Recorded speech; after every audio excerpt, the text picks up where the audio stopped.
Good to all. இன்னைக்கு general அவேர்னஸ்ல universe, solar system and எர்த்ல இருக்க முக்கியமான எம்சிக்யூஸ் பார்க்கலாம். First, when the moon comes between earth and sun it is called solar eclipse. அதாவது சூரியனுக்கும் பூமிக்கும் நடுவுல நிலா வந்ததுன்னா அதை சோலார் எக்லிப்ஸ் சொல்லுவாங்க. இது பகல்ல தான் நடக்கும். ஏன்னா பகல்ல தான் சூரிய ஒளியை நிலா மறைக்க முடியும். ஸோ நிலா மறைச்சதுன்னா அந்த நிலாவோட சைஸுக்கு ஏற்ற மாதிரி தான் பூமியில ஷேடோ விழும். ஸோ ஃபுல் பூமியை அதை மறைக்க முடியாது நிலாவால.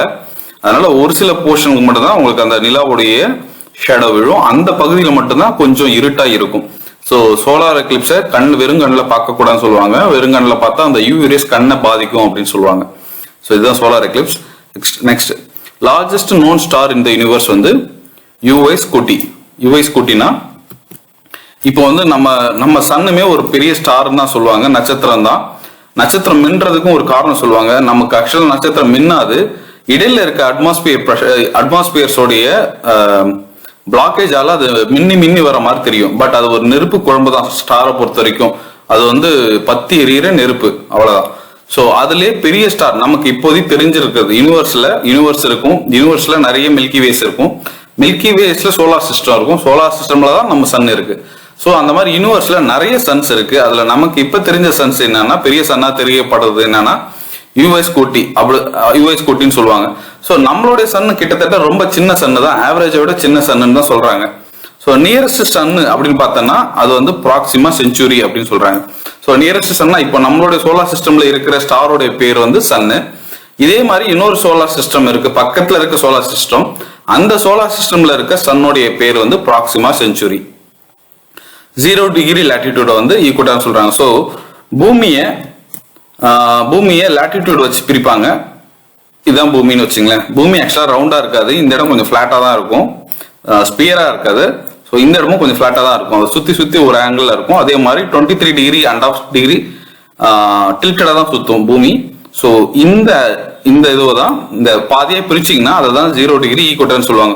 ஸோ இந்த பகுதி மிகவும் ரொம்ப சூரியன் கிட்ட வர மாதிரி இருக்கும். ஸோ அதனால இந்த பகுதியில் இருக்க மக்களும் கொஞ்சம் ஹீட் அதிகமாக ஃபேஸ் பண்ற மாதிரி இருக்கும். கொஞ்சம் கருப்பாகவும் இருப்பாங்க. ஸோ இந்த இடத்துல எல்லாம் ஹீட் அதிகமாக இருக்காது. ஏன்னா இது வந்து டைரக்டா சன் இப்படி இங்க சூரியன் இருக்குன்னு வைங்களேன், டைரக்டா இந்த இடத்துல தான் அதிக ஹீட் படும். ஸோ இந்த இடத்துல படாதனால இங்க இருக்கவங்களும் கொஞ்சம் கலரா இருப்பாங்க. ஓகே, ஈக்குவட்டர் பாத்துங்க 0 டிகிரி செல்சியஸ். ஸோ அதனால தான் இந்தியாவில் கீழே இருக்க மக்கள், அதாவது சதர்ன் இந்தியாஸ் கொஞ்சம் கருப்பா இருப்போம் நம்ம. ஓகே, இது 0 டிகிரிஸ். இதுக்கு மேல வந்து ஒரு லாட்டிடியூட் வரைவாங்க 23.5 டிகிரி. இது வந்து டிராபிக் ஆஃப் கேன்சர் சொல்லுவாங்க. அதே மாதிரி இதுக்கு கீழே ஒரு 23.5 டிகிரி இருக்கும், அது டிராபிக் ஆஃப் கேப்ரிகான் சொல்லுவாங்க. ஸோ இதெல்லாம் அந்த லொகேஷன் கண்டுபிடிக்கிறதுக்காக கொடுக்கப்பட்டது, tropic of Cancer and tropic of Capricorn. அதே மாதிரி 66.5 அது வந்து ஆர்டிக் சர்க்கிள் சொல்லுவாங்க. அதே மாதிரி 66.5 வந்து கீழே இருக்கிறது அண்டார்டிக் சர்க்கிள் சொல்லுவாங்க. அதான் சொல்றேன், 23.5 டிகிரி நார்த் ஆஃப் ஈக்குவட்டர் வந்து டிராபிக் ஆஃப் கேன்சர். இது வந்து டிராபிக் ஆஃப் கேன்சர். சவுத் வந்து ஈக்குவட்டாரு. அதே மாதிரி அதுக்கு 66 வந்து ஆர்டிக் சர்க்கிள், கீழே இருக்கு அண்டார்டிக் சர்க்கிள். ஓகே, இதை வந்து நார்த்னு சொல்லுவாங்க, இதை சவுத்னு சொல்லுவாங்க. நீங்க இப்போ ஜிபிஎஸ் டிவைஸ் எல்லாம் இதை வச்சுதான் கண்டுபிடிப்பாங்க. ஒரு லொகேஷன், பூமியில இருக்க லொகேஷனை கண்டுபிடிக்கணும்னா லாட்டிடியூட் லாங்கிடியூட் யூஸ் பண்ணுவாங்க. அதுல நார்த் அண்ட் சவுத் வந்து லாட்டிடியூட குறிக்கும், ஈஸ்ட் வெஸ்ட் வந்து லாங்கிடியூட குறிக்கும். Latitude lies as a distance of 66 Arctic circle சொல்லியாச்சு. The coordination system used to pinpoint any location on earth வந்து லாட்டிடியூட். இப்போ நீங்க ஒரு கிராஃப்ல XY ஆக்சிஸ் வச்சுதான் எந்த ஒரு பாயிண்ட்டுமே சொல்ல முடியும். அதே மாதிரி லாட்டிடியூட் லாங்கிடியூட் வச்சுதான் பூமியில நம்ம எந்த இடத்துல இருக்கும்ன்றதை நேவிகேட் பண்ண முடியும். ஸோ இதை தான் வந்து ஃபிளைட்லையும் யூஸ் பண்ணுவாங்க, படகுலையும் யூஸ் பண்ணுவாங்க. ஸோ லாட்டிடியூட் லாங்கிடியூட் தான் ரொம்ப முக்கியம். Measuring location north and south வந்து லாட்டிடியூட். ஸோ இதுலேயே சொல்லியிருக்கேன், மேலையும் கீழையும் பார்க்கறது வந்து லாட்டிடியூட், நார்த் அண்ட் சவுத்தை பார்க்கறது வந்து latitude. Measuring location east and west from the prime meridian 0 degree which is known as Greenwich, London, UK. அதாவது என்னன்னா, பூமியை வெர்டிகலா ஸ்பிளிட் பண்ணா அது வந்து லாங்கிடியூட். இப்படி ஸ்பிளிட் பண்ணீங்கன்னா, ஸோ இது வந்து எங்க வந்து ஸ்டார்ட் பண்றாங்க அப்படின்னு பாத்தீங்கன்னா, கிரீன்விச் பிரைம் மெரிடியன், கிரீன்விச் லண்டன்ல இருக்க கிரீன்விச்ல தான் அந்த 0 டிகிரி இருக்கு. ஸோ இந்த 0 டிகிரி ரொட்டேட் பண்ணிட்டு அப்படியே கொஞ்சம் கொஞ்சமா லைன் போடுவாங்கன்னு வைங்களேன், 10 டிகிரி வைப்பாங்க. ஸோ இதை தான் லாங்கிடியூட் சொல்லுவாங்க. லாட்டிடியூட் லாங்கிடியூட் மேஜர் டிஃபரன்ஸ்னால லாட்டிடியூட் வந்து சைஸ் கம்மி ஆகிட்டே போகும். இதுல வந்து சைஸ் கம்மியாகாது, ஏன்னா யூனிஃபார்மா இருக்கும் எல்லாமே.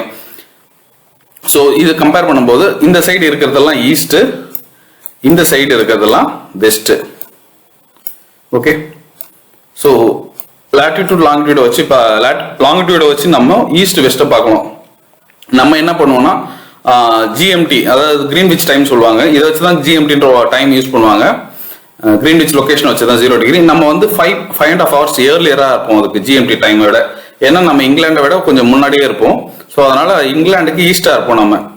ஸோ இதில் ஒரு வேர்டிங்கும் சொல்லுவாங்க பிரிட்டிஷை பொறுத்த வரைக்கும். அவங்க என்ன sun never sets British kingdom அப்படின்ற ஒரு வார்த்தை சொல்லுவாங்க. ஏன் அப்படி சொல்றாங்கன்னா, அவங்க ஆட்சி புரிகிற கண்ட்ரிஸ் எல்லாமே இப்போ இங்க இருட்டா இருக்குன்னா அது ஆப்போசிட்ல இப்போ ஜப்பான் சைட்ல பிலிப்பைன்ஸ் அந்த மாதிரி ஆஸ்திரேலியா வந்து பிரிட்டிஷ் கண்ட்ரோல்ல இருந்தது. ஸோ அந்த மாதிரி எல்லா இடத்தையும் இருக்கும். இங்க ஒரு இடத்து நைட் ஆயிடுச்சுன்னா இன்னொரு இடத்த பகலா இருக்கும். அதனால அந்த வார்த்தை யூஸ் பண்ணியிருப்பாங்க, sun never sets in British kingdom அப்படின்ற மாதிரி. ஓகே, லாங்கிடியூட் பார்த்துட்டோம். நெக்ஸ்ட் வந்து ஐஎஸ்டி. ஐஎஸ்டினா Indian standard time. Indian standard time is head of GMT, அதாவது கிரீன்விச் மெரிடியன் டைம் தான் சொல்லுவாங்க. ஸோ ஸ்டாண்டர்டா வேர்ல்ட்ல வந்து இதை தான் யூஸ் பண்ணுவாங்க, கிரீன்விச் மெரிடியன் டைம். அவங்கள விட நம்ம வந்து 5.5 ஹவர்ஸ் ஏர்லியரா இருப்போம். நம்ம யூஸ் பண்றது வந்து Indian standard time. The planet nearest to sun. So சன்னுக்கு கிட்ட இருக்க பிளானட் பார்த்தா மெர்க்குரி. ஸோ நம்மளோட சோலார் சிஸ்டம் எடுத்துக்கிட்டீங்கன்னா சன் இங்க இருக்கும், அடுத்தது மெர்க்குரி இருக்கும், அடுத்தது வீனஸ் இருக்கும், அதுக்கு அடுத்தது நம்ம எர்த் இருக்கும், அதுக்கு அடுத்தது மார்ஸ் இருக்கும், அதுக்கப்புறம் ஜூபிட்டர் இருக்கும், அதுக்கப்புறம் சாட்டர்ன் இருக்கும், அதுக்கப்புறம் யுரேனஸ் இருக்கும், அதுக்கப்புறம் நெப்டியூன் இருக்கும். ஆனா ப்ளூட்டோ கடைசியா இருக்காது. ஏன்னா ப்ளூட்டோவை இப்போ வந்து பிளானட்ல இருந்து எடுத்துட்டாங்க. பிளானட்டுக்கான குவாலிஃபிகேஷன் அது இல்ல, அது பிளானட்டா கன்சிடர் பண்ணக்கூடாதுன்னு இப்போ ரூல்ஸ் ஃபார்ம் பண்ணிட்டாங்க. அதனால பிளானட் கிடையாது. இப்போ நம்ம சோலார் சிஸ்டம்ல மொத்தம் 8 பிளானட்ஸ் தான் இருக்கு. ஸோ அப்படி பாத்தீங்கன்னா நியரஸ்ட் சன்னா என்னவா இருக்குன்னா மெர்க்குரி தான் இருக்கு. ப்ளூ பிளானட்னு எதை சொல்றாங்கன்னா எர்த்தை தான் சொல்றாங்க. காரணம் என்னன்னா நம்ம எல்லாம் கடல் இருக்கு, கடல் இருக்கிறதுனால கொஞ்சம் ப்ளூவா இருக்கிறதுனால எர்த்தை வந்து ப்ளூ பிளானட் சொல்லுவாங்க. Coldest planet Neptune. ஸோ எப்பவுமே சூரியன் கிட்ட இருக்க பிளானட் ரொம்ப ஹீட்டா இருக்கும். சூரியனை விட்டு தூரமா இருக்கிற பிளானட்டுக்கு வந்து வெப்பம் போய் சேராது, அதனால அந்த இடம் கோல்டா இருக்கும். ஸோ நெப்டியூன் வந்து கோல்டஸ்ட் பிளானட்னு சொல்லுவாங்க. அடுத்தது planet which is call the twin sister of earth. எர்த்தோடைய ட்வின் சிஸ்டர், ட்வின்ஸ்னு கூட சொல்லுவாங்க. சொல்லக்கூடிய பிளானட் எதுனா வீனஸ். ஏன் வீனஸ் வந்து கிட்டத்தட்ட எர்த் மாதிரி இருக்கு அப்படின்னு நினைக்கிறாங்க. ஸோ ஒரு காலத்துல எர்த்துல எப்படி உயிரினம் இருக்க மாதிரி அந்த வீனஸ்ல இருந்திருக்க வாய்ப்பு உண்டுன்ற ஒரு கருத்தும் இருக்கு. ஸோ அதை பத்தி ரிசர்ச் ஓடிட்டு இருக்கு. Time taken by light emitted from sun to reach earth. So சூரிய ஒளி சன்ல இருந்து எர்த்துக்கு வர்றதுக்கு 8 நிமிஷம் ஆகும்னு சொல்றாங்க. ஸோ இதை எப்படி கால்குலேட் பண்ணுவாங்கன்னா லைட்டோட ஸ்பீடை வச்சு தான் கால்குலேட் பண்ணியிருப்பாங்க. லைட்டோட ஸ்பீடு வந்து 3 × 10⁸. ஸோ அது மூலமா வச்சு எவ்வளவு நேரம் வருது அப்படின்றது தான் டிஸ்டன்ஸே கால்குலேட் பண்ணியிருப்பாங்க. ஸோ அஸ்ட்ரானமிக்கல் டிஸ்டன்ஸ் எல்லாம் லைட்டோடைய ஸ்பீடை வச்சு தான் கால்குலேட் பண்ணுவாங்க. ஸோ அந்தபடி பார்த்தா சன்னோட லைட் வந்து பூமிக்கு ரீச் ஆகிறதுக்கு 8 மணி ஆகும். நீங்க காலையில பாத்தீங்கன்னா கவனிக்கலாம், ஒரு 6 மணி வரைக்கும் கொஞ்சம் இருட்டா இருக்கும், திடீர்னு 6:10 பாத்தீங்கன்னா ரொம்ப பிரைட்டா இருக்கும், அதாவது வெடிஞ்சிரும். அந்த 8 நிமிஷத்துல அந்த லைட் அது மேக்ஸிமம் ரீச் ஆயிடும். ஸோ அதுதான் அந்த டைம் ரீச்னு சொல்லுவாங்க. So time taken to emit. Okay, cause of day and night. Day and night எதனால உருவாகுதுன்றது சொன்னா rotation of earth on its own axis. அதாவது இப்போ இங்க சூரியன் இருக்குன்னு வச்சுங்க பெரியஸ். ஸோ பூமி என்ன ஆகும்னா டில்டடா சுத்தும், அது தன்னைத்தானே சுத்தும், இப்படியே சுத்தும். அதே மாதிரி சூரியனும் சுத்தி வரும். சூரியனை எலிப்ஸா சுத்தி வரும், இப்படி சுத்தி வரும். ஓகே, தன்னைத்தானே சுத்தும் போது இந்த இடம் வந்து டேயா இருக்கும். ஸோ இந்த பக்கம் லைட் அடிக்கும், அதனால இந்த பக்கம் டேயா இருக்கும், இந்த பக்கத்துல உலகம் வந்து பகலா இருக்கும், இந்த பக்கம் இருட்டா இருக்கும். ஸோ அதான் சொல்றாங்க, தன்னைத்தானே சுத்தும் போது இந்த பக்கம் அடுத்த ஒரு 24 மணி நேரம் 12 மணி நேரம் கழிச்சு இந்த சைடு வந்துடும், அப்போ இந்த சைடு பேக் போயிடும். ஸோ பகலும் இரவும் தன்னைத்தானே சுத்துறதுனால ரொட்டேஷனால தான் வருது. அதே மாதிரி சீசன் எதனால வரும்னா அது நிலாவை எலிப்ஸா சுத்தி வர்றதால வருது. ஸோ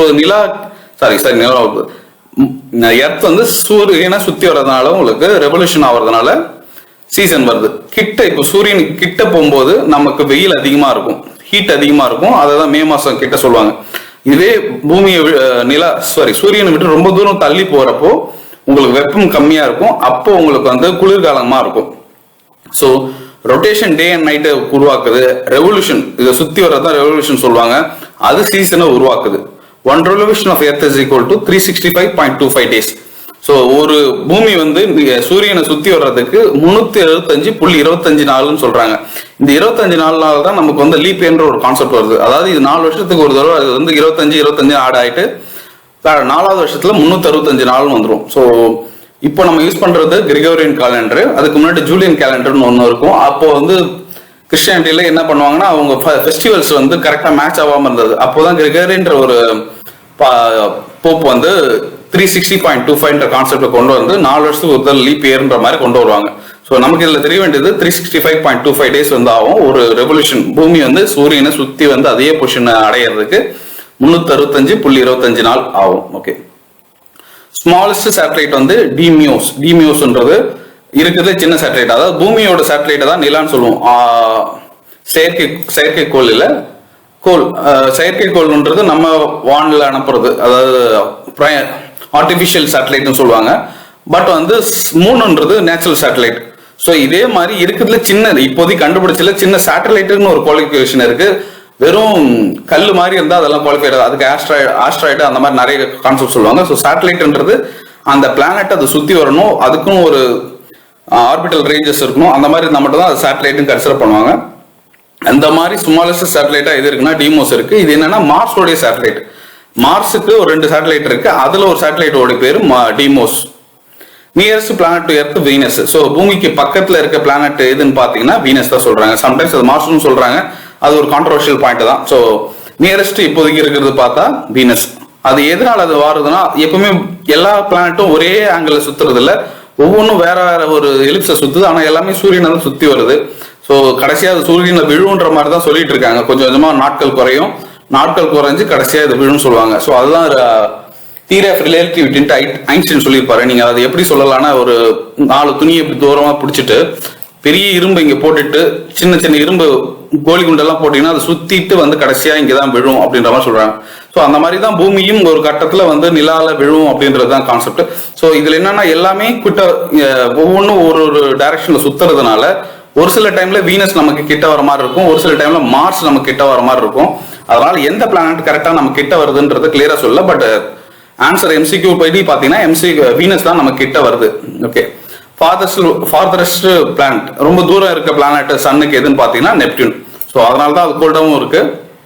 நெப்டியூன்ல டைமண்ட் மழை பெய்யணும் சொல்லுவாங்க. ஏன் அதனாலலாம், அது ரொம்ப தூரம் இருக்கிறதுனால, அது ஹீட்டே படாததுனால அங்க இருக்க அட்மாஸ்பியர் வந்து ரொம்ப கிறிஸ்டலைஸ், ரொம்ப கட்டி மாதிரி ஆகி அது டைமண்ட். கட்டின்றது ஒண்ணு இல்லை, கார்பனுடைய ரொம்ப கிறிஸ்டலைஸ்டு ஃபார்ம். கார்பன் ரொம்ப இருக்குன்னா உங்களுக்கு டைமண்ட் கிடைக்கும். இருக்கிறதுல அது ஹெவி மெட்டல் அண்ட் இண்டஸ்ட்ரியில அதை கட் பண்றது யூஸ் பண்ணலாம். ஸோ ரொம்ப தூரம் இருக்கிறதுனால அங்க இருக்க ப்ரெஷரால அங்க இருக்க அட்மாஸ்பியர் வந்து டைமண்டா ஆகி அங்க டைமண்ட் ரெயின் பொழியும் அப்படின்னு சொல்றாங்க, நெப்டியூன்லயும் யுரேனஸ்லயும்.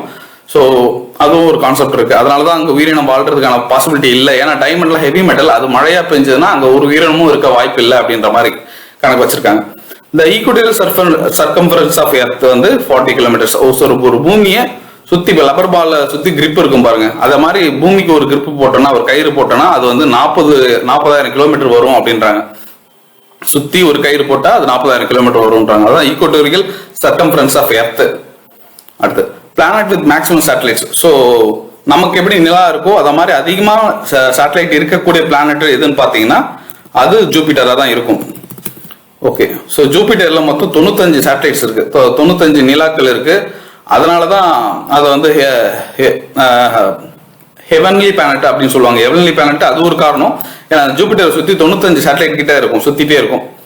ஓகே, ஹெவியஸ்ட் பிளானட் வந்து ஜூபிட்டர் தான். இருக்கிறதுலே பெரிய பிளானட்னாலும் ஜூபிட்டர் தான். கிட்டத்தட்ட நமக்கு ஜூபிட்டர்ன்றது பெரிய ஒரு பூமி இருக்கிறதுக்கு காரணமும் ஜூபிட்டரா ஒரு கான்செப்ட் சொல்லலாம். ஏன்னா வெளியில இருந்து வேற ஒரு சோலார் சிஸ்டம்ல இருந்து நிறைய கல் வரும். அந்த கல் எல்லாத்தையும் ஜூபிட்டர் பெருசா இருக்கிறதுனால அதுவே அது மேல இழுத்து விழுந்துரும் அப்படின்ற மாதிரி சொல்லிட்டு இருப்பாங்க. ஸோ எரிக்கல் அந்த மாதிரி பெரிய பெரிய பாறைகள் எல்லாமே ஜூபிட்டர் மேலதான் விழும். பூமிக்கு விழ வேண்டியது எல்லாமே அது காப்பாத்திக்குன்ற மாதிரி சொல்லிட்டு இருப்பாங்க. என்னன்னா நம்மளுடைய கிராவிட்டின்றது அதோடைய வெயிட்டை பொறுத்து டிஃபைன் ஆகும். ஸோ ஜூபிட்டருக்கு அதிக கிராவிட்டி இருக்கும், பெரிய பொருளா இருக்கிறதுனால அதிக கிராவிட்டி இருக்கும். ஸோ சர்க்கம்ஃபரன்ஸ்ல ஏதாவது ஒரு கல் அப்படி போற மாதிரி இருந்தால் கூட அது இழுத்து தன்னுடைய அட்மாஸ்பியர்ல அது இழுத்துரும். ஸோ அதனாலதான் பூமிக்கு மேல பெரிய பெரிய கல் எதுவும் விழாம ரொம்ப நாள் விழுந்துட்டு இருக்கும். ஸோ பூமிக்கு விழாம இருந்ததெல்லாம் இல்லை, விழுந்ததால தான் டைனோசர்ன்ற ஒரு உயிரினம் அழிஞ்சிருக்கு. இப்போ பூமியோட வயசு பாத்தீங்கன்னா 4.5 crores, 4.5 பில்லியன் இயர்ஸ் சொல்லுவாங்க. 4.5 பில்லியன் இயர்ஸ்னா 450 கோடி வருஷம். ஸோ நம்ம கேலண்டர்ல பார்த்தோம்னா 2025 தான் இருக்கு. பட் 450 கோடி வருஷம் வந்து பூமியோட வயசு. அப்படின்னா பல வருஷம் பூமி உயிர் வாழ்றதுக்கு தகுதி இல்லாத ஒரு பிளானட்டா இருந்திருக்கு. அதுக்கப்புறம் சின்ன சின்ன பிளானட்ஸ் உருவாகி நிறைய டெவலப் ஆயிருக்கு. அதுக்கப்புறம் டைனோசர்ஸ் வந்து 65 லட்சம் வருஷம். ஸோ கால்குலேட் பண்ணி பார்த்தீங்கன்னா நம்ம வாழ்ந்ததை விட டைனோசர் ரொம்ப வருஷம் வாழ்ந்திருக்கு. 65 வருஷம் வாழ்ந்திருக்கு. ஆனா மெக்சிகோல ஒரு இடத்த வந்து எரிக்கல் விழுந்திருக்கு. அந்த நெட்ல அடிச்சு பாத்தீங்கன்னா தெரியும்.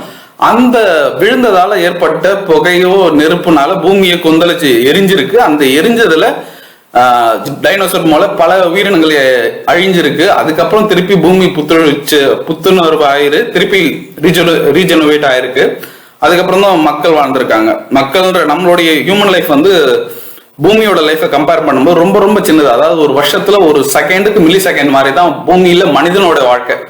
அவங்க நேண்டர்தாலா இருந்ததோ, அதுக்கப்புறம் நேண்டர்தால இருந்து மாறி மாறி மக்கள் வந்து ஹியூமன் லைஃபுக்கு வர்றது, ஹோமோசிபியனா மாறுறது ரொம்ப லேட்டஸ்டா நடந்தது.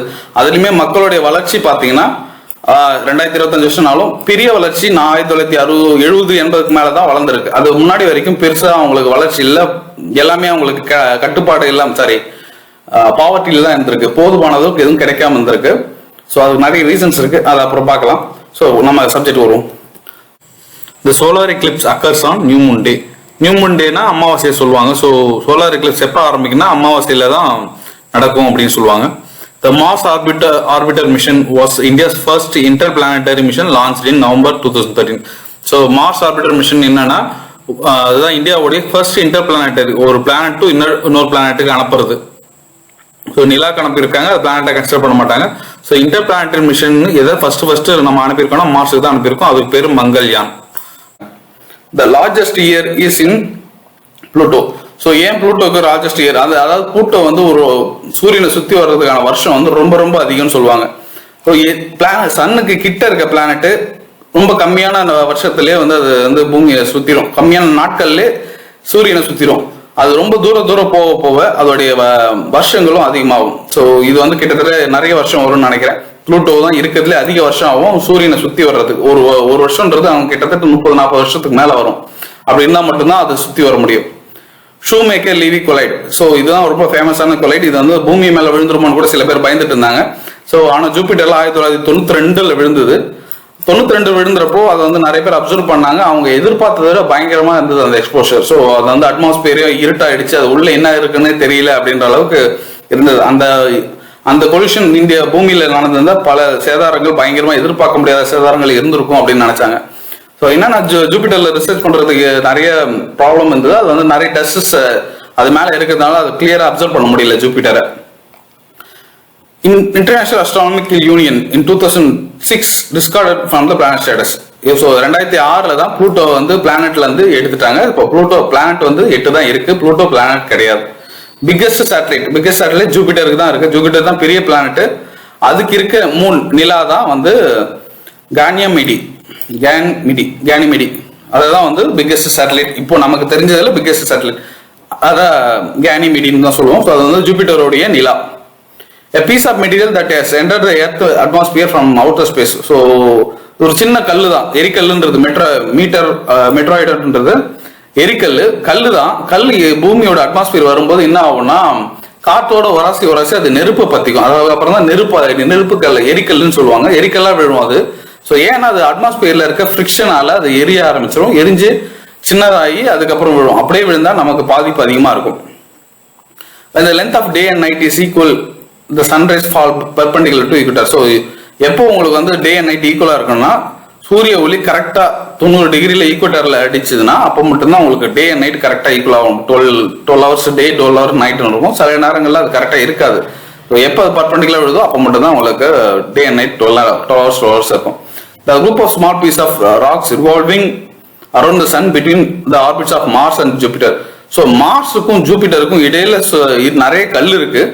அந்த கல்லுங்கள பேர் தான் ஆஸ்ட்ராய்டுன்னு சொல்லுவாங்க. ஸோ அந்த ஆஸ்ட்ராய்ட்ஸ்லாம் பூமியில விழுந்தா ரொம்ப ப்ராப்ளம். இப்போதைக்கு அது விழல. ஸோ மார்ஸுக்கும் ஜூபிட்டருக்கும் நடுவுல நிறைய கல்கள் இருக்கு, பெரிய கல் பாறைகள் மாதிரி இருக்கும். அது ஒவ்வொன்றும் இமாலய மலை அளவுக்கு பெரிய பெரிய பாலைகள் இருக்கு. அந்த பாலைகள்ல வந்து எதுவும் தவறி நம்ம பக்கம் வந்தால் நமக்கு பெரிய சேதாரங்கள் இருக்கு. The planet which has ring around it is Saturn. So ஒரு பிளானட் நீங்க வந்து அப்சர்வ் பண்ணீங்கன்னா அது சுத்தி ஒரு ரிங் இருக்க மாதிரி தெரியும். அந்த மாதிரி பிளானட் எதுனா சாட்டர்ன். ஸோ அந்த ரிங்குன்றது ஒன்றும் கிடையாது, பாறைகள் டஸ்ட் எல்லாமே சேர்ந்தது தான். அது வந்து தனியா ஒரு பிளேட்லாம் கிடையாது. அது அப்பியரன்ஸ் அப்படி தெரியுது அப்படின்னு சொல்லுவாங்க. ஸோ சாட்டர்னை சுத்தி நிறைய பாறைகள் ஒரே இடத்த குவிஞ்சிருக்கும், அந்த ஈக்குவட்டல் ரீஜன்ல குவிஞ்சிருக்கும். ஸோ அதுதான் வந்து the planet which has ring around it அப்படின்னு சொல்லுவோம். Any object is taken from earth to moon it weights decrease. ஏன் வெயிட் டிக்ரீஸ் ஆகுதுன்னா கிராவிட்டி கம்மியாகும். ஸோ ஏதாவது ஒரு ஆப்ஜெக்ட் வந்து எர்த்தில் இருக்கிறத விட மூணில் போகும்போது வெயிட் நிறைய குறையும் சொல்லுவாங்க. ஏன்னா weight is equal to mg. So mass into gravity mg. So பூமியோட கிராவிட்டி பொதுவாகவே யூனிவர்ஸில் பெரிய பொருளாக இருந்தால் அதோட வெயிட் அதிகமாக கிராவிட்டி அதிகமாக இருக்கும். இப்போ எர்த்தோட கிராவிட்டி வந்து ஜூபிட்டரோட கிராவிட்டியோட கம்மியாக இருக்கும். ஏன்னா ஜூபிட்டர் எர்த்தை விட பெருசு. அதே மாதிரி எர்த் வந்து மூணை விட பெருசு. அதனால எர்த்தோடைய கிராவிட்டி மூணுல இருக்க கிராவிட்டியோட அதிகமாக இருக்கும். ஸோ அதான் சொல்றாங்க, ஒரு ஆப்ஜெக்ட் வந்து மூணுக்கு போச்சுன்னா அதோட வெயிட் கம்மியாகும். ஸோ சில பேர் என்ன சொல்லுவாங்க, 1/2 இன்ச்சு கிட்ட அதிகமாயிடுவாங்க அப்படின்வாங்க. ஏன்னா நம்ம முதுகு தண்டுல இருக்க கேப் எல்லாம் எக்ஸ்பேண்ட் ஆயிடும் அப்படின்வாங்க. ஸோ ஆஸ்ட்ரோனட் போனா அந்த மாதிரி ஆகுன்ற ஒரு கால்குலேஷன் அவங்க வச்சிருக்காங்க. மூணுக்கு போனா இந்த வெயிட் லாசஸ் இருக்கும், போன் டென்சிட்டி குறைஞ்சிரும் அப்படின்றதுலாம் இருக்கு. ஸோ நிறைய கான்செப்ட்ஸ் இருக்கு அதுல. ஹாட்டஸ்ட் பிளானட் எதுனா வீனஸ். ஸோ என்னதான் மெர்க்குரி வந்து சூரியன் கிட்ட இருந்தாலும் ஹாட்டஸ்ட் பிளானட்டா மெர்க்குரி வீனஸ் தான் இருக்கு. காரணம் என்னன்னா வீனஸ்ல இருக்க கண்டென்ட் வந்து அதை ஹீட் அப்படியே அப்சர்வ் பண்ணி அதிகமான ஹீட்டை வச்சிருக்கு. இப்போ ஒன்றும் இல்லை, நம்ம கற்பூரம் வச்சிருக்கோம், அதே மாதிரி கற்பூரத்தை கையில ஏற்றலாம். பட் கருப்பு கருத்தின் கையில ஏற்ற முடியாது. ஏன்னா கறி துண்டு நிறைய ஹீட்டை அதை அப்சர்வ் பண்ணும். கற்பூரம் ஹீட் அப்சர்வ் பண்ணாதான் அதை எமிட் பண்ணிடும். ஸோ கற்பூரத்தை கூட கையில வைக்கலாம், கறி துண்டை கையில வைக்க முடியாது. அந்த மாதிரி தான் வீனஸ். வீனஸ்ன்றது நிறைய உலோகங்கள் வந்து metals, carbon di oxide, so இதெல்லாமே என்ன பண்ணுன்னா ஹீட் அப்சர்வ் பண்ணி அதை ரொம்ப ஹாட்டா வச்சிருக்கும். ஸோ ஹாட்டஸ்ட் பிளானட்னா நமக்கு தெரிஞ்சதுல வீனஸ் தான் இருக்கு. Titan is the largest moon of planet. Largest moon of the planet Saturn. So சாட்டர்னுடைய பெரிய மூன் என்னன்னா, சேட்டலைட் என்னன்னா அது டைட்டன் சொல்லுவாங்க. இருக்கிறதுல பெருசுனா கேனிமேடி சொல்லுவான். சாட்டர்னோட பெருசுன்னு கேட்டா டைட்டன் சொல்லுவாங்க. ஸோ டைட்டன்ற வார்த்தை நிறைய இடத்த நம்ம யூஸ் பண்ணுவோம், வாட்சை முதற்கொண்டு. ஸோ இதெல்லாம் தான் பல்சர்ன்றது கூட ஒரு ஸ்டாரோட பேர் தான். ஸோ சில இடத்த அந்த பேர்ஸை யூஸ் பண்ணுவாங்க இப்போ ப்ராக்டிக்கலா. அந்த மாதிரி one astronomical unit is the average distance between earth and sun. So இப்போ சேட்டலைட்ஸ் எல்லாம் ஹெவன்லி பாடிஸ், அதாவது சூரியன், நிலா, இதோடைய டிஸ்டன்ஸ்லாம் மெஷர் பண்ணணும்னா ஆஸ்ட்ரோனமிக்கல் யூனிட்ஸ் தான் யூஸ் பண்ணுவாங்க. ஏன்னா நார்மலா டிஸ்டன்ஸ் சொல்லிட்டு இருந்தா கிலோமீட்டர்ஸ்ல எவ்வளவு கிலோமீட்டர் சொல்ல முடியும். ஸோ சொல்றது ரொம்ப கஷ்டமா இருக்கும், மெஷர் பண்றதும் கஷ்டமா இருக்கும். அப்போ அஸ்ட்ரானமிக்கல் யூனிட்ஸ் எடுத்துப்பாங்க. அஸ்ட்ரானமிக்கல் யூனிட்ஸ்ன்றதா அதுல 1 unit equal to distance between earth and sun. இப்போ வந்து 1 மில்லிமீட்டர்னா இவ்வளவு டிஸ்டன்ஸ் சொல்றோம். ஸோ இதை 1 மில்லிமீட்டர் நம்ம டிஃபைன் பண்ணிடுவோம். அதே மாதிரி பூமிக்கும் சூரியனுக்கும் இடையில இருக்க டிஸ்டன்ஸ் தான் 1 அஸ்ட்ரானமிக்கல் யூனிட். ஸோ இதை வச்சுதான் வந்து இப்போ பூமிக்கும் ஜூபிட்டருக்கும் இருக்க டிஸ்டன்ஸ் வந்து 3 அஸ்ட்ரானமிக்கல் யூனிட் அந்த மாதிரி ஏதாவது சொல்லலாம். ஸோ அதை வச்சு அடுத்த டிகிரி மெஷர் பண்றது ஈஸியா இருக்கும். ஏன்னா அது வந்து அதோடைய டிஸ்டன்ஸ் ரேஞ்ச் வந்து அதிகம் அப்படின்றதுனால 1 astronomical unit is average distance between earth and sun. So பூமிக்கும் சூரியனுக்கும் இடைப்பட்ட டிஸ்டன்ஸ் தான் அஸ்ட்ரானமிக்கல் யூனிட்னு சொல்றாங்க. இந்த number of planet in solar system 8. Okay, இது ஆல்ரெடி சொல்லியாச்சு. Brightest planet Venus. ஸோ பிரைட்டஸ்டா இருக்கும். ஸோ ஹாட்டஸ்ட் பிளானட்டும் வீனஸ் தான், பிரைட்டஸ்ட் பிளானட்டும் வீனஸ் தான். அதுதான் மின்மணிக்கும். ஸோ அதனாலதான் அது வந்து மார்னிங் ஸ்டார் அண்ட் ஈவினிங் ஸ்டார்னு சொல்லுவாங்க. ஏன்னா உங்களுக்கு வந்து அதோடைய அப்பியரன்ஸ் வந்து காலையிலயும் தெரியும், ஈவினிங்லயும் தெரியும். அது ரொம்ப பிரைட்டா இருக்கிறதுனால தான் உங்களுக்கு காலையிலயும் தெரியும், ஈவினிங்லயும் தெரியும். மற்ற பிளானட்லாம் வந்து சூரிய ஒளி போனதும் வர ஆரம்பிச்சதும் அதோடைய பிரைட்னஸ் போயிடும், அந்த இதுவும் பகல் விசிபிலிட்டி ஆகாது. பட் வீனஸ் மட்டும்தான் உங்களுக்கு வந்து பகல்லையும் தெரியும், ஈவினிங் தெரியும், விசிபிலிட்டி ஆகும். காரணம் என்னன்னா அது ஒரு brightest planet. Planet without satellites வந்து மெர்க்குரி, வீனஸ். ஸோ இந்த 2 பிளானட்டுக்கு வந்து சேட்டலைட் கிடையாது. நிலா மாதிரி ஒரு ஸ்ட்ரக்சர் அதுக்கு கிடையாது. Lord of heavens. So lord of heavens எந்த பிளானட்டை குறிக்கிறாங்கன்னா ஜூபிட்டரை குறிக்கிறாங்க. இப்போ அது ஒவ்வொரு மதத்துக்கு ஏற்ற மாதிரி டிஃபர் ஆகும். இப்போ வந்து நம்ம வந்து தமிழ்நாட்டில் வந்து சூரிய பகவான் கும்பிட ஆரம்பிப்போம். ஸோ அப்போ நமக்கு வந்து சன்ன்றது ஒரு கடவுளா கன்சிடர் பண்ணாங்க. அந்த மாதிரி ரோமன்ஸ் வந்து ஜூபிட்டரை ஒரு கடவுளா கன்சிடர் பண்ணாங்க. அதனாலதான் அதுக்கு லார்ட் ஆஃப் எவன்ஸ்ன்ற பேர் வச்சாங்க. ஸோ லார்ட் ஆஃப் எவன்ஸ்ன்ற பேர் ஒரு பிளானட்டுக்கு சொல்றாங்கன்னா அது ஜூபிட்டரா இருக்கும். எர்த் ஆக்சிஸ் ஆஃப் ரொட்டேஷன், அது தானத்தானே சுற்றுறது வந்து 23.5 degree for elliptical axis. So அது இந்த முட்டை எழுத்துல சுத்துறது தான் எலிப்டிக்கல் ஆக்சிஸ் சொல்றாங்க. ஸோ 23.5 50 டிகிரியில எலிப்டிக்கல் ஆக்சிஸ்ல ஒரு சூரியனை சுத்தி வரும். இதெல்லாம் கெப்லர்ஸால அது தெளிவா சொல்லியிருப்பாங்க. ஸோ பூமி எப்படி சுத்துது எல்லாமே. The scientists who first discovered the earth revolves around the sun. அது பூமி சூரியனை சுத்தி வருதுன்ற கான்செப்ட் ஃபர்ஸ்ட் சொன்னது யாருன்னு பார்த்தா நிக்கலஸ் கோப்பர்னிக்கஸ் தான் சொல்லுவாங்க. ஸோ அதுக்கு முன்னாடி 2 கான்செப்ட்ஸ் இருந்தது. என்னன்னா ஹீலியோசென்ட்ரிக்னு ஒரு கான்செப்ட் இருந்தது, ஜியோசென்ட்ரிக்ன்ற கான்செப்ட் இருந்தது. நிக்கலஸ் கோப்பர்னிக்கஸ் முன்னாடி வரைக்கும் ஜியோசென்ட்ரிக் என்ற கான்செப்ட் தான் எல்லாரும் நம்பிட்டு இருந்தாங்க. ஸோ ஜியோசென்ட்ரிக் கான்செப்ட் என்னன்னா பூமி சென்டரு, அதை சுத்தி தான் நிலா சூரியன் எல்லாமே சுத்தி வருது. அதனாலதான் நமக்கு வந்து டே அண்ட் நைட் வருது அண்ட் சீசன்ஸ் வருது அப்படின்றது தான் ஜியோசென்ட்ரிக் கான்செப்ட். ஸோ அதை மாத்தி நிக்கலஸ் கோப்பர்னிக்கஸ் தான் ஹீலியோசென்ட்ரிக் என்ற கான்செப்ட் கொண்டு வராங்க. அதாவது சன் தான் சென்டரு, அதை சுத்தி தான் பூமி வருது, அது தன்னைத்தானே சுத்ததுனாலையும் பூமி சூரியனை சுத்தி வர்றதுனாலும் சீசன்ஸ் மாறுது அப்படின்றத கண்டுபிடிச்சிருப்பாங்க. ஸோ அதை நிக்கலஸ் கோப்பர்னிக்கஸும் கண்டுபிடிச்சிருப்பாங்க, கலீலியும் கண்டுபிடிச்சிருப்பாங்க, ப்ரூனோ, நிறைய சயின்டிஸ்ட் கண்டுபிடிச்சிருப்பாங்க. ஸோ ஃபர்ஸ்ட் எஸ்டாப்ளிஷ்டா பண்ணது யாருன்னு பார்த்தா நிக்கலஸ் கோப்பர்னிக்கஸ் தான் பண்ணியிருப்பாங்க. ஸோ உங்களுக்கு எம்சிக்யூல சம்டைம்ஸ் நிக்கலஸ் கோப்பர்னிக்கஸ் கொடுத்துருப்பாங்க, சில டைம் வந்து கலீலியும் கொடுத்துருப்பாங்க. ஸோ அதுக்கேற்ற மாதிரி ஆன்சர்ஸ்க்கு ஏற்ற மாதிரி சூஸ் பண்ணீங்க. நியரஸ்ட் பிளானட் டு சன், சன்னுக்கு கிட்ட இருக்க பிளானட் எதுன்னு பாத்தீங்கன்னா மெர்குரி. அது ஆல்ரெடி பார்த்தாச்சு. இந்த டயமீட்டர் ஆஃப் எர்த், எர்த்தோட டயமீட்டர் பார்த்தா 12,800 கிலோமீட்டர். சர்க்கம்ஃபரன்ஸ்ன்றது சுற்றளவு வந்து 40,000 கிலோமீட்டர். டயாமீட்டர்னா இந்த இடத்த ஒரு ஹோல்ல போட்டீங்கன்னா இந்த இடம் வரைக்கும் போகும் அந்த ஹோலு. அந்த ஹோலோட டிஸ்டன்ஸ் என்னன்னு பாத்தீங்கன்னா 12,800 கிலோமீட்டர் வரும். டைரக்டா ஹோல் போட்டுட்டே போனீங்கன்னா 12,800 கிலோமீட்டர் ஹோல் போடுற மாதிரி இருக்கும் அப்படின்றாங்க. த லார்ஜஸ்ட் பிளானட் இந்த சோலார் சிஸ்டம் ஜூபிட்டர் ஆல்ரெடி பார்த்தாச்சு. Star that is nearest to earth, எர்த்துக்கு கிட்ட இருக்க ஸ்டார் வந்து சன். சன்னுமே ஒரு ஸ்டார் தான், அதான் இங்க சொல்லியிருப்பாங்க. Star that is nearest to earth வந்து sun. The earth is located between Venus and Mars. வீனஸ்க்கும் மார்ஸ்க்கும் நடுவுல எர்த் இருக்கு. Planet with biggest red spot வந்து ஜூபிட்டர். ஸோ ஜூபிட்டர்ல ஒரு ரெட் ஸ்பாட் இருக்கு. ஸோ நீங்க பிக்சர் கூகுள் அடிச்சு பார்த்தீங்கன்னா தெரியும். ஜூபிட்டர்ல ஒரு ரெட் ஸ்பாட் இருக்கும். அந்த ரெட் ஸ்பாட் எவ்வளவு பெருசு அப்படின்னா பூமியை அந்த இடத்த ஃபிட் பண்ணலாம், அந்த அளவுக்கு பெருசு ஜூபிட்டர்ல இருக்க red spot. Sea of tranquility அது எங்க இருக்குன்னா மூன்ல இருக்கு. ஸோ அப்போலோ 11 வந்து அப்போலோ 11 தான் ஃபர்ஸ்ட் நிலாவில் மனுஷங்க இறங்கின மிஷனோட பேரு. ஸோ அப்போலோ 11 சொல்லுவாங்க. அவங்க எங்க இறங்கினாங்கன்னா சி ஆஃப் ட்ராங்குலிட்டியில தான் இறங்கியிருப்பாங்க. ஸோ அதான் சி ஆஃப் ட்ராங்குலிட்டி எங்க இருக்குன்னா மூன்ல தான் இருக்கு. லூனார் எக்லிப்ஸ்ன்றது ஃபுல் மூன். ஸோ லூனார் எக்லிப்ஸ்னா என்ன சொல்றது, சூரிய ஒளி நிலாக்கு ஃபுல்லா கிடைக்கும், நம்ம வந்து கிட்ட அதை மறைக்கிற மாதிரி போவோம். அதாவது எர்த் வந்து சூரியனுக்கும் நிலாக்கும் நடுவுல போற மாதிரி போவோம். ஸோ அப்போ என்ன ஆகும்னா இந்த லைட் ஃபுல்லா சன்லைட்ல நிலாவுக்கு கிடைக்கும், நிலா வந்து கிளியரா நமக்கு விசிபிள் ஆகும், ஃபுல் நிலா விசிபிள் ஆகும். அதுதான் லூனார் எக்லிப்ஸ் சொல்லுவாங்க. Earth comes between sun and moon. Sun and மூனுக்கு நடுவுல, சூரியனுக்கும் நிலாவுக்கும் நடுவுல பூமி வர ஆரம்பிக்கும். அதுதான் லூனார் எக்லிப்ஸ். ப்ளூ மூன்னா ஒரு மாசத்துல 2 தடவை ஃபுல் மூன் வந்ததுன்னா அதை வந்து ப்ளூ மூன் சொல்லுவாங்க. அதே ஒரு 31 நாள் இருக்க மாசத்துல 28 நாளைக்கு ஒரு தடவை வந்து உங்களுக்கு வந்து நிலா வந்து ஃபுல் மூன் வரும். தேய்பிரை வளர்வு எல்லாம் சேர்ந்து ஃபுல் மூன் வரும். ஸோ அது மாதிரி ஒரு மாசத்துக்கு 2 தடவை வந்துச்சுன்னா அதை வந்து ஃபுல் ப்ளூ மூன் சொல்லுவோம். The diameter of sun is 109 times the diameter of earth. So diameter தான் சொல்லியிருக்காங்க. டயாமீட்டர்னா இப்போ பூமியோட டயாமீட்டர் கொஞ்சம் இருக்குன்னு வைங்களேன். அதாவது டயாமீட்டர் எவ்வளோன்னா 12,800 கிலோமீட்டர் அப்படின்னா சன்னோட டயாமீட்டர் 109 மடங்கு அதிகம். ஸோ கிட்டத்தட்ட ரொம்ப அதிகம். அதுதான் சொல்லியிருப்பாங்க. Diameter of sun is 109 times the diameter of earth அப்படின்றது. கிரீன் பிளானட் எதை சொல்லுவாங்கன்னா நெப்டியூனை சொல்லுவாங்க. காரணம் அங்கே மீத்தேன் கேசஸ் எல்லாம் இருக்கு. மீத்தேன் கேஸ் வந்து ரெட் அப்சர்வ் பண்ணி கிரீன் கலர்ல தெரியுன்றதுக்காக நெப்டியூன் கிரீன் பிளானட் சொல்லுவாங்க. ஆர்கானிக்கா சொன்னா எர்த்த கூட கிரீன் பிளானட்டா சொல்லுவாங்க. அது ஆர்கானிக் கான்செப்ட்ல சொல்லுவாங்க, பச்சை பசேன்னு இது இருக்கு. பட் ஜென்ரலா கிரீன் பிளானட் சொன்னா நெப்டியூனை தான் சொல்லணும். ரெட் பிளானட்னு எதை சொல்லுவாங்கன்னா மார்ஸ் சொல்லுவாங்க.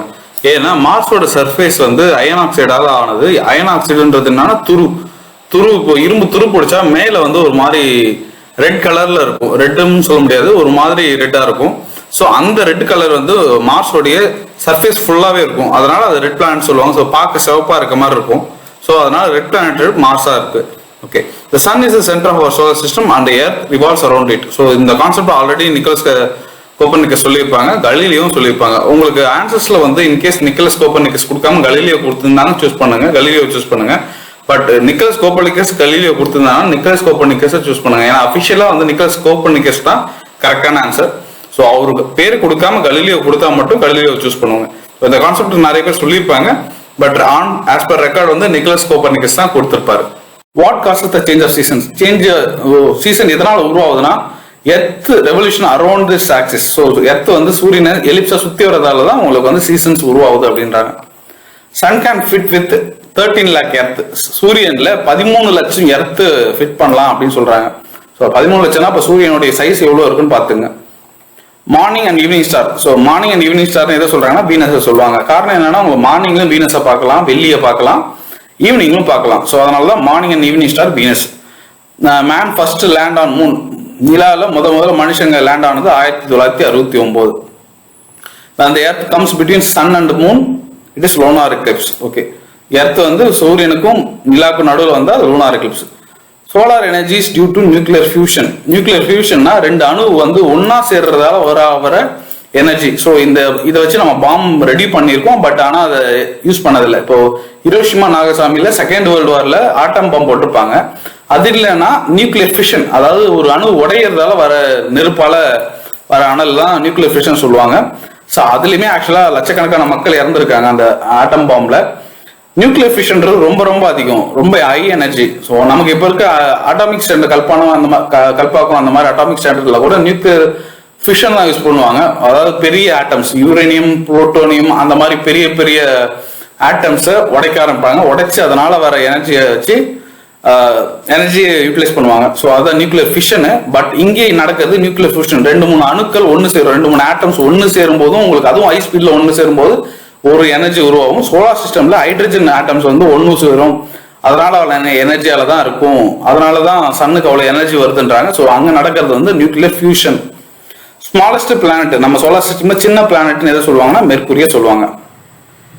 பிரைட்டஸ்ட் ஸ்டார் ஆஃப்டர் சன், சன்னுக்கு அப்புறம் எது பிரைட்டஸ்ட் ஸ்டாரா இருக்குன்னா சீரியஸ் அப்படின்றது தான் பிரைட்டா இருக்கு. சன் நிறைய ஸ்டார்ஸ் இருந்தாலும் ரொம்ப பிரைட்டா எரியறது எதுன்னு பார்த்தா சீரியஸ் தான் இருக்கு அப்படின்றாங்க. The rotation of Earth around on its own axis of account for the daily rise and setting வந்து ஆரியப்பட்டா தான் கண்டுபிடிச்சிருப்பாரு. டே அண்ட் நைட்னு வர்றதுக்கு ஆரியப்பட்டா அவருடைய புக்ஸ்ல இன்ஃபார்ம் பண்ணியிருப்பாரு. இந்த மாதிரி டே அண்ட் நைட்ஸுக்கு காரணம் சூரியனை பூமி சுத்தி வர்றது, அதான் தன்னை சுத்துறதால வந்திருக்கு அப்படின்னு ஆரியப்பட்டா சொல்லியிருப்பாங்க. ஸோ வேர்ல்டு எர்த் டே வந்து 22 ஏப்ரல்ல கடைபிடிக்கப்படுறாங்க. ஸோ அது தெரிஞ்சுதுங்க. அந்த surface of moon 2% cannot listen to each other. So ஒரு மூணுல இன்னும் 2 பேர் பேசுறது கேட்காது. காரணம் என்னன்னா அங்க அட்மாஸ்பியர் கிடையாது. உங்களுடைய சவுண்டு கடந்து இன்னொருத்தவங்களுக்கு போகணும்னா அதுக்கு 3 மீடியம் தேவை. ஒன்று சாலிட் மீடியம்னா இரும்புல ஆக்சுவலா வந்து ரொம்ப ஃபாஸ்டா சவுண்டு போகும். பட் ஆனால் சவுண்ட் டென்சிட்டி குறைஞ்சிரும், அதோடைய வீரியம் குறைஞ்சிரும், ரொம்ப ஃபாஸ்டா போகாது. லிக்விட்ல இன்னும் ஃபர்ஸ்ட் வந்து சாலிட்ல தான் அதிக ஃபாஸ்டா போகும், லிக்விட்ல கொஞ்சம் ஸ்லோவா போகும், ஏர்ல ரொம்ப ஸ்லோவா போகும். பட் ஆனால் அதுல என்ன ரெசிஸ்டன்ஸ் இல்லாதனால ரொம்ப கிளியரா கேட்கும் உங்களுக்கு. சாலிட்ல அது வந்து டென்சிட்டி குறைஞ்சு அது ஸ்பீடு குறைஞ்சிட்டு போகும், அதோடைய டென்சிட்டி குறைஞ்சிடும். பட் சாலிட்ல தான் ஸ்பீடு ஃபாஸ்டா போகும்னு சொல்லுவாங்க. ஸோ அவ்வளோ டீப் தேவையில்ல. ஸோ என்னன்னா மூணுல அட்மாஸ்பியர் இருக்காது, அதனால அவங்க பேசுறது கேட்காதுன்னு சொல்லுவாங்க. ஸோ இது வரைக்கும் யூனிவர்ஸ்ல தேவையானது படிச்சாச்சு. இல்லை எர்த்துக்கு தேவையானது மட்டும் பார்த்துங்க. அதில் வந்து எர்த்தோடைய ஏஜ் கேட்பாங்க. ஏஜ் வந்து 4.5 பில்லியன் இயர்ஸ். ஸோ மற்ற யூனிவர்சல் தேவையானதுல பார்த்தாச்சு. நெக்ஸ்ட் பார்ப்போம். நல்லா படிங்க. All the best.